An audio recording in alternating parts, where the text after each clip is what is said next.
इसमें से कहा गया है यदि किसी तार के व्यास, ये व्यास है, व्यास को आधा कर दिया जाए तब तार में प्रवाहित धारा का मान कितना होगा। तो मान लेते हैं माना कि ये है, माना कि जैसे कि ये तार है ऐसे, तो व्यास इसका ये हो गया पूरा, यहाँ से लेकर के ये त्रिज्या कहलाता है आर, और ये पूरा लेंगे तो व्यास होगा। तो व्यास जो है डी है, तो इसका त्रिज्या जो हो जाएगा, त्रिज्या आर हो गया, डी हो गया, d/2।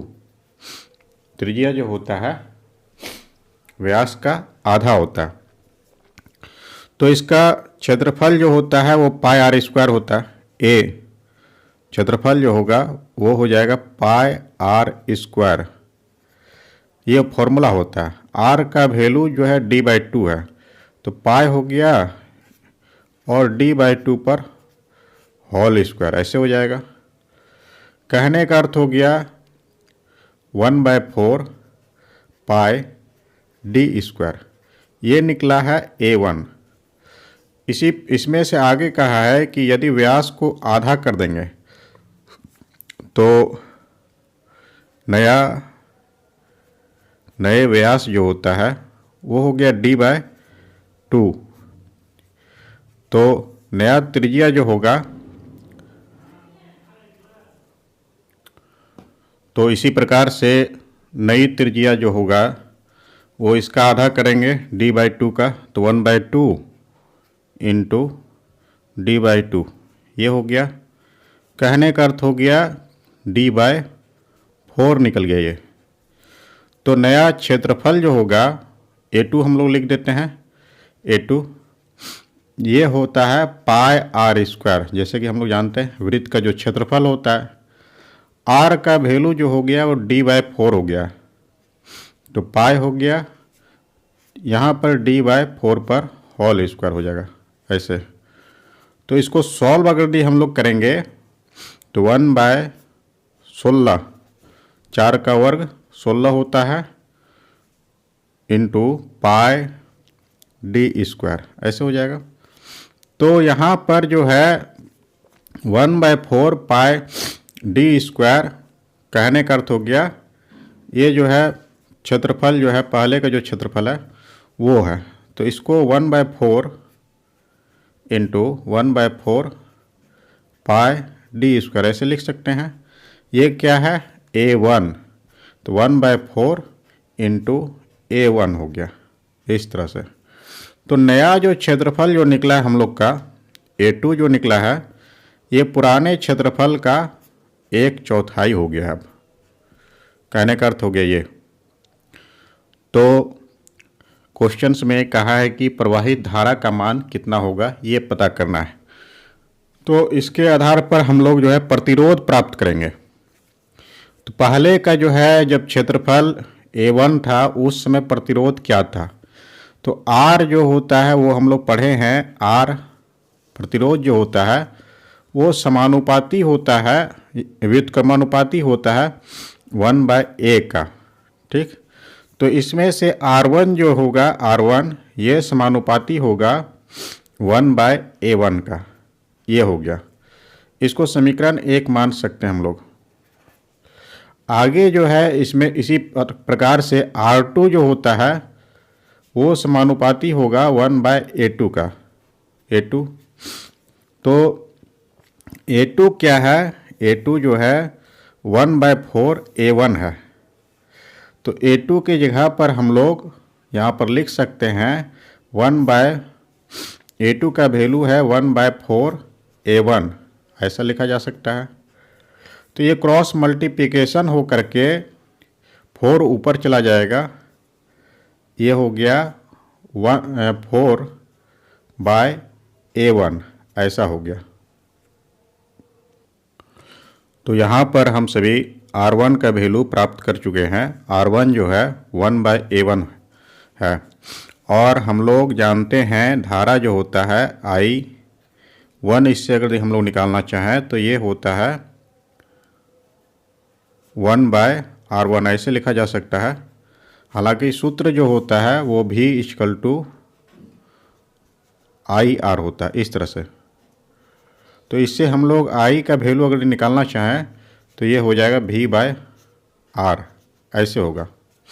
तो इसी के आधार पर हम लोग निकाल रहे हैं इस तरह से। तो R1 का वैल्यू जो है एक तरह से देखा जाए तो 1/A1 है। तो यहाँ पर हम लोग ऐसा लिख सकते हैं 1/A1, तो 1 हो गया बाय 1/A1, ऐसे लिखा जा सकता है। तो इसको सॉल्व अगर हम लोग करेंगे तो ये निकलेगा A1, इस तरह से। I1 एक तरह से इज इक्वल टू हम लोग कह सकते हैं इसको A1 हो गया। उसी प्रकार से हम लोग जो है यहाँ पर I2 निकालेंगे, मतलब दूसरा धारा। जब हम इसका व्यास को आधा कर दिए हैं तब धारा क्या होगा, तो उसी तरह से I2 जो होगा वो समानुपाती होगा 1/R2 का। और R2 का वैल्यू जो है 4/A1 है। तो यहाँ पर जो है 1/4/A1 ऐसे निकल जाएगा।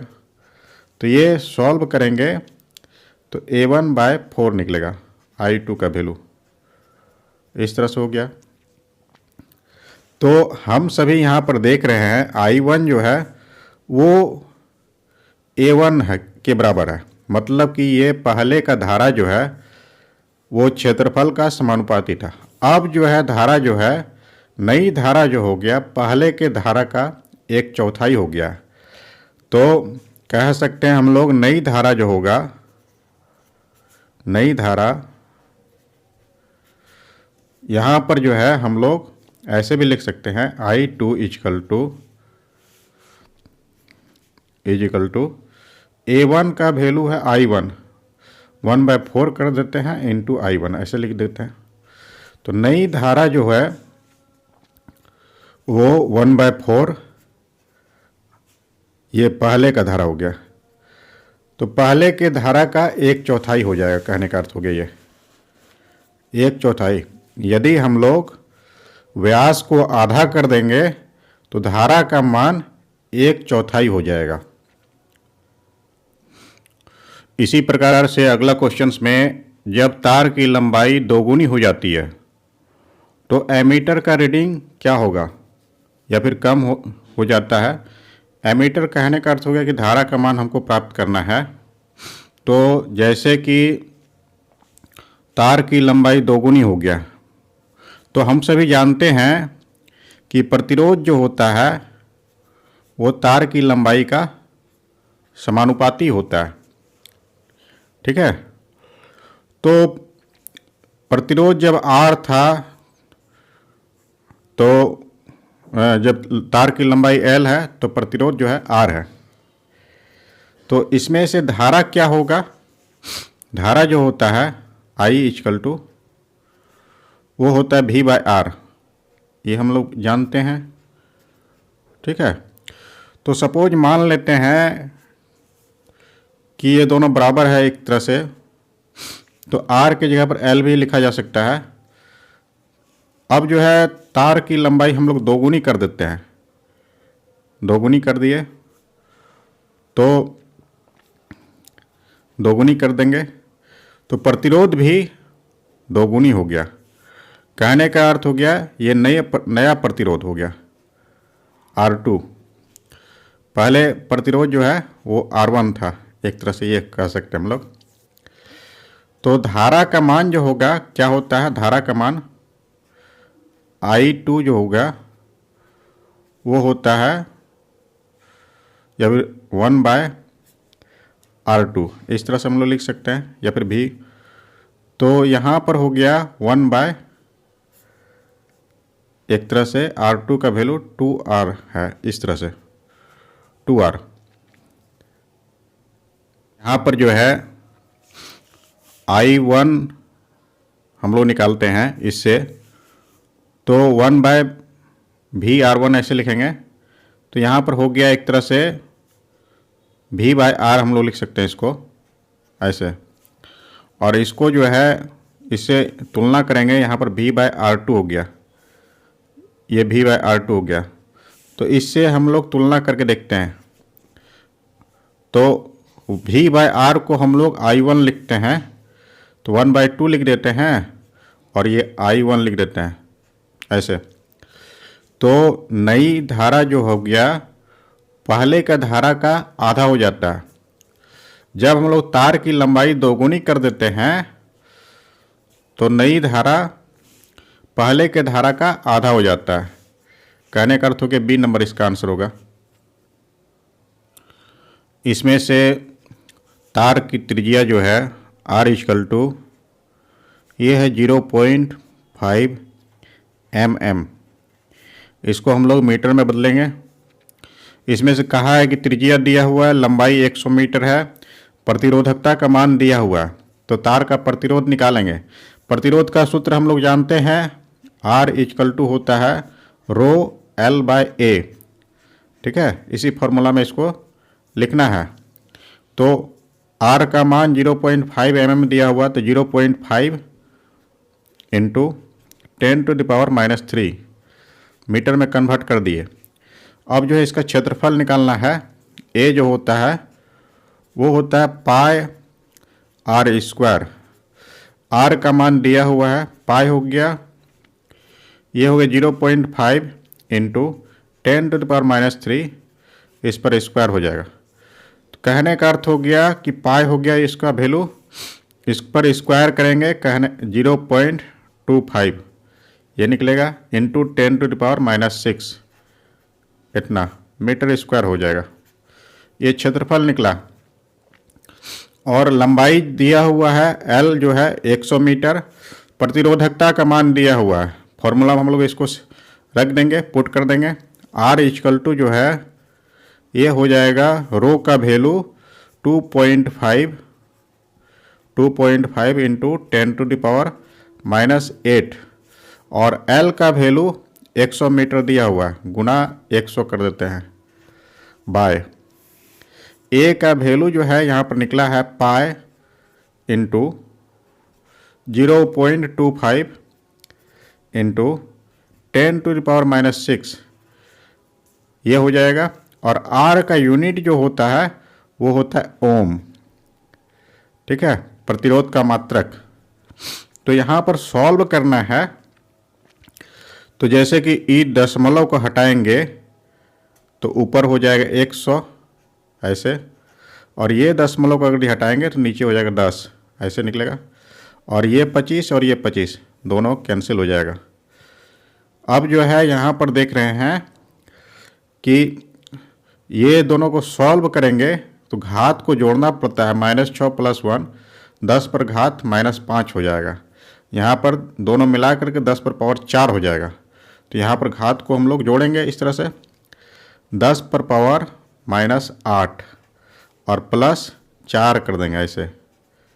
ठीक है, और इसको एक बार लिख देते हैं।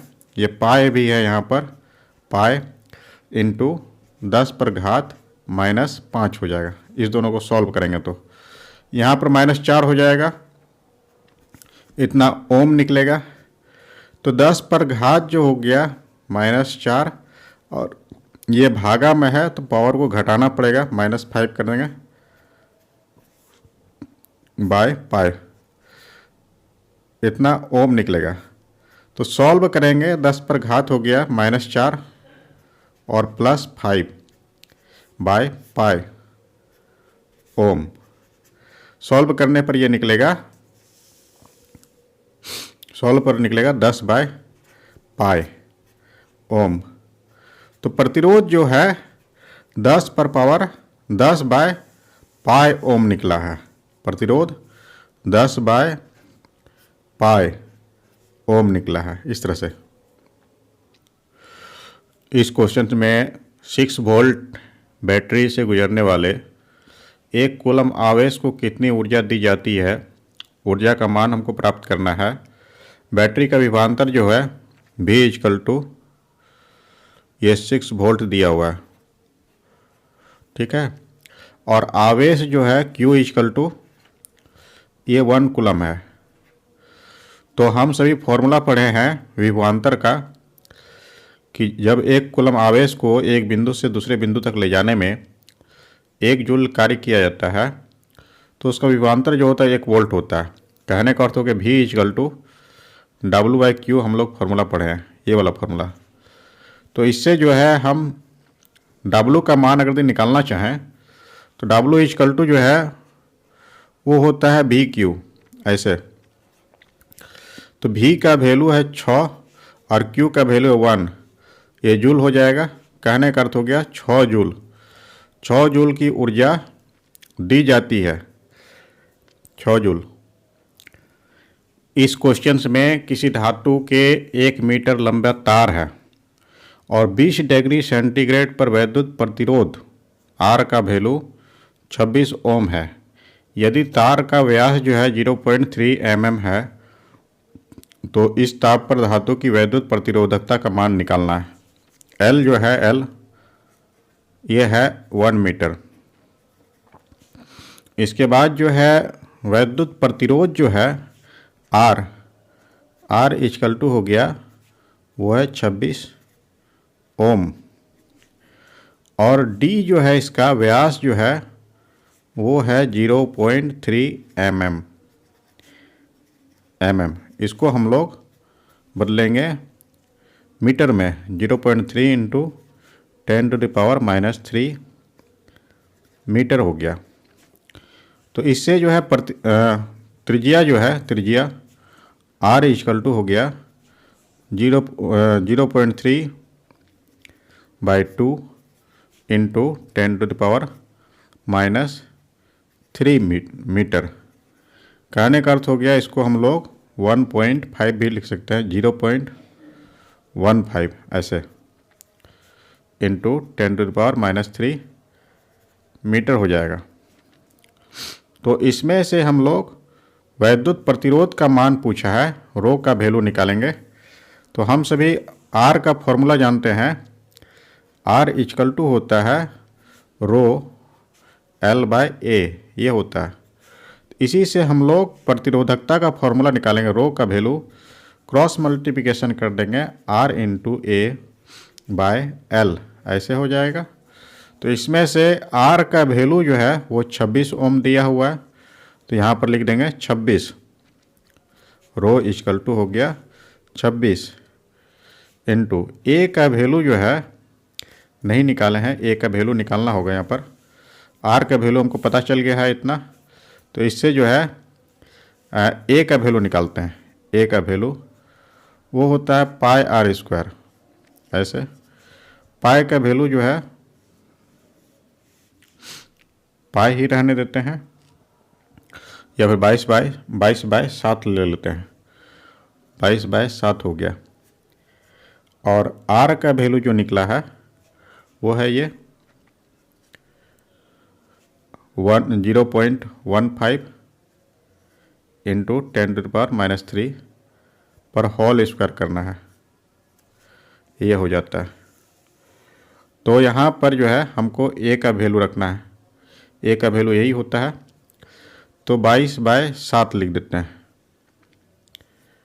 22/7 पाई का वैल्यू इनटू इसका सॉल्व करेंगे तो 15 पर स्क्वायर 225 होता है, 225 और दशमलव जो है 4 अंक के बाद होगा, इसलिए एक 0 लगा देंगे और ये 0 हो जाएगा, इनटू 10⁻⁻6 हो जाएगा। स्क्वायर इस पर किए हैं, ये हो गया A का वैल्यू। फिर जो है L का वैल्यू 1 मीटर दिया हुआ है, 1 के जगह L के जगह 1 लिख देते हैं, मीटर में हो जाएगा, ये ओम मीटर निकलेगा। इसको सॉल्व करना है, ये सॉल्व करने पर 1.84 × 10⁻⁸ ओम मीटर निकलता है। इस तरह से इस क्वेश्चन को सॉल्व करना है और प्रतिरोधकता का मान निकालना है।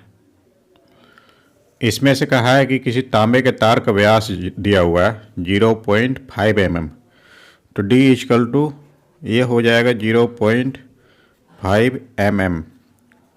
इसको मीटर में बदलना है, 0.5 × 10⁻³ मीटर हो जाएगा। तो इससे हम लोग त्रिज्या निकाल लेंगे आर का वैल्यू। तो 0.5/2 इंटू 10⁻³ मीटर निकल जाएगा ये। तो इसी प्रकार से इसका क्षेत्रफल जो निकालेंगे ए का वैल्यू वो हो जाएगा πr²। पाई का वैल्यू 22/7 हो गया। आर का वैल्यू है 0.5/2 इंटू 10⁻³ इस पर स्क्वायर करना है। तो ये कहने का अर्थ हो गया 22/7 इंटू, इस पर स्क्वायर करेंगे 0.25/4 इंटू 10⁻⁻6। ये निकल गया क्षेत्रफल। इसमें से प्रतिरोधकता का मान दिया हुआ है रो इक्वल टू, ये है 1.6 इंटू 10⁻⁸ ओम मीटर ये है। और साथ ही साथ प्रतिरोध भी दिया हुआ है आर इक्वल टू, ये है 10 ओम। हमको तार की लंबाई निकालना है। तो एक बार फॉर्मूला लिखते हैं, आर इक्वल टू होता है रो L/A। इससे लंबाई का फॉर्मूला निकालेंगे। L इक्वल टू हो जाएगा, क्रॉस मल्टीप्लिकेशन करना है R इंटू A/रो ये होता है। अब थोड़ा सा वैल्यू इसमें से पुट करना है। R का वैल्यू यहाँ पर दिया हुआ है 10 ओम, ये 10 लिख देंगे। और फिर A का वैल्यू हम सभी निकाले थे, ये 22/7 हो गया, गुना 0.25/4 इंटू 10⁻⁻6 ये हो गया ए का वैल्यू। इसी प्रकार से रो का वैल्यू जो है, रो का वैल्यू क्वेश्चंस में दिया हुआ है 1.6 इंटू 10⁻⁸। तो इस वैल्यू को यहाँ पर रख देंगे 1.6 इंटू 10⁻⁸ ऐसे हो जाएगा। आगे इसको सॉल्व करना है।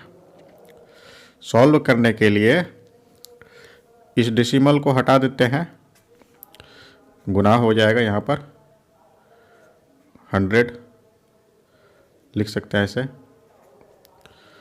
तो ये कैंसिल होकर के 4 हो जाएगा ऐसे 4। फिर जो है आगे इसको भी हटा देते हैं, तो यहाँ पर हो जाएगा, एक शून्य बढ़ा देते हैं, फिर 4 से ये हो जाएगा फिर 25। इस तरह से आ गया। तो इसको सॉल्व करने पर, सॉल्व करेंगे हम लोग, सॉल्व करने पर ये आता है वैल्यू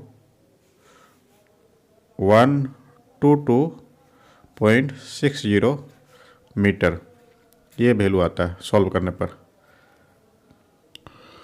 इसमें से कोई अज्ञात प्रतिरोध है, प्रतिरोधक से सिरे से जो है 12 वोल्ट की बैटरी संयोजित करने पर विभवांतर का वैल्यू V का वैल्यू 12 वोल्ट दिया हुआ है। V का वैल्यू 12 वोल्ट हो गया। परिपथ में 2.5 मिली एम्पियर की धारा प्रवाहित होती है। I का वैल्यू जो है वो है 2.5 मिली एम्पियर। इसको एम्पियर में बदलने के लिए 2.5 इंटू 10⁻⁻³ मिली एम्पियर हो जाएगा ऐसे। तो इससे हम R का वैल्यू निकालना है, प्रतिरोध का वैल्यू क्या हो जाएगा, तो V/I हो जाता है। तो V का वैल्यू जो है इसमें से वो है 12 और I का वैल्यू है 2.5 इंटू 10⁻⁻³ ऐसे। ये जो है ओम हो जाएगा, ठीक है। तो इसको सॉल्व करना है, ये 12 हो गया बाय 2.5 है। इसको हम ऊपर ले जाकर लिख सकते हैं 1000 ऐसे, 10⁻³ प्लस में हो जाएगा। इसको हटा करके एक जीरो और लगा सकते हैं। तो ये सॉल्व करेंगे, 25 चौके 100 हो जाता है और डबल जीरो बैठा देंगे, ओम हो जाएगा। कहने का अर्थ हो गया 48 12 चौके 48 होता है, डबल जीरो ओम निकलेगा। तो प्रतिरोध का वैल्यू 4800